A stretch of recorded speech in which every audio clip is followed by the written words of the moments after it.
নরওয়ের বিপক্ষে round of 16-এর লড়াইয়ে জয় পেতে যাচ্ছে ব্রাজিল। কোচ কার্লো অ্যানচেলোত্তির দারুণ এক পরিসংখ্যান বলছে হাই ভোল্টেজ এই ম্যাচে আর্লিং হাল্যান্ডের বাধা সহজেই অতিক্রম করবে ভিনিসিয়াস জুনিয়ররা, জানিয়ে উল্লসিত ব্রাজিলিয়ান সমর্থকরাও। কি সেই দারুণ কীর্তি যার ফলে সেলেসাওদের নিয়ে রাউন্ড অফ 16-এর বাধা সহজেই পার করবেন কোচ কার্লো অ্যানচেলোত্তি, সে কথায় থাকছে রিপোর্ট।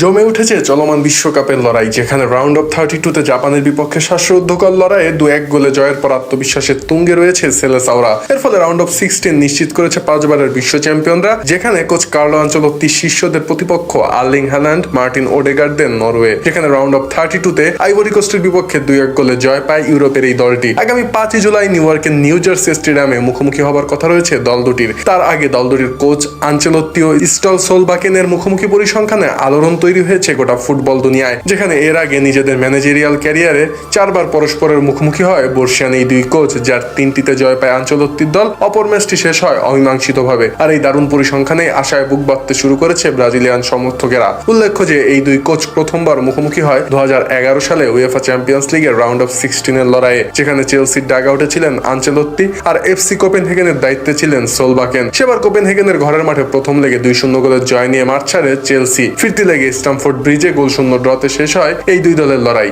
2 বছর পর আবারও ইউএফা চ্যাম্পিয়ন্স লিগে মুখোমুখি হয় এই দুই কোচ, যেখানে ক্রিশ্চিয়ানো রোনালদো ও আনহেল ডি মারিয়ার জোড়া গোলে ঘরের মাঠ সান্টিয়াগো বার্নাবুতে কোপেনহেগেনের বিপক্ষে 4-0 গোলের জয় পায় কার্লো আনচেলোত্তির অধীনে খেলা রিয়াল মাদ্রিদ। আর গ্রুপ স্টেজের ফিরতি লেগে কোপেনহেগেনের মাঠে 2-0 গোলের জয় নিয়ে মাঠ ছাড়ে আনচেলোত্তির শিষ্যরা। অর্থাৎ সর্বমোট 4 বারের সাক্ষাতে একটিতেও হারেননি আনচেলোত্তি। আর নরওয়ের বর্তমান কোচ সোলবাকেনের বিপক্ষে তার এমন দুর্দান্ত পরিসংখ্যানই বলে দেয় রাউন্ড অফ 16-এ নরওয়ের উপর ছড়ি ঘোরাতে চলেছে নেইমার ভিনিসিয়াসরা। এমনিতেও চলমান আসরে গ্রুপ পর্বে নিজেদের প্রথম ম্যাচে ছন্দে থাকা মরক্কোর বিপক্ষে 1-1 গোলে ড্র করার পর থেকে জয়ের ধারা দারুণভাবে ধরে রেখেছে সেলেসাওরা। আসর যত গড়াচ্ছে টুর্নামেন্টে আনচেলোত্তি শিষ্যদের দাপত্য ঠিক ততটাই বাড়ছে। নরওয়ের বিপক্ষে ম্যাচেও ব্রাজিলিয়ান ফুটবলাররা নিজেদের স্বভাব সুলভ খেলা ধরে রেখে প্রতিপক্ষকে দুমড়ে মুচড়ে দেবে, এমনটাই মনে করছেন বিশ্লেষকরা। তার উপর প্রতিপক্ষ কোচের উপর সেলেসাওদের কোচ আনচেলোত্তির এমন আধিপত্য বিস্তারের পূর্ব ইতিহাস সাহস যোগাচ্ছে সমর্থকদের মনে। এমনিতে নরওয়ের বিপক্ষে রাউন্ড অফ 16-এ জিততে হলে ইতিহাস গড়েই জিততে হবে ব্রাজিলকে, কেননা এর আগে এই দু দল 4 বার মুখোমুখি হলেও এখন অব্দি একটিতেও জেতেনি ব্রাজিল, যেখানে নরওয়ে 2টি ম্যাচে জেতে আর বাকি 2টি ম্যাচ ড্রয়ে শেষ হয়। তবে এবারে মার্কিন মুলুকে অভিজ্ঞ ইটালিয়ান কোচ কার্লো আনচেলোত্তির অধীনে নরওয়েকে হারাবে সেলেসাওরা, এমনটাই প্রত্যাশা ভক্ত সমর্থকদের। আর এমনিতেও নিজেদের মিশন হেক্সা জয়ের আশা বাঁচিয়ে রাখতে এই ম্যাচটি জয়ের কোনো বিকল্প নেই ব্রাজিলের সামনে।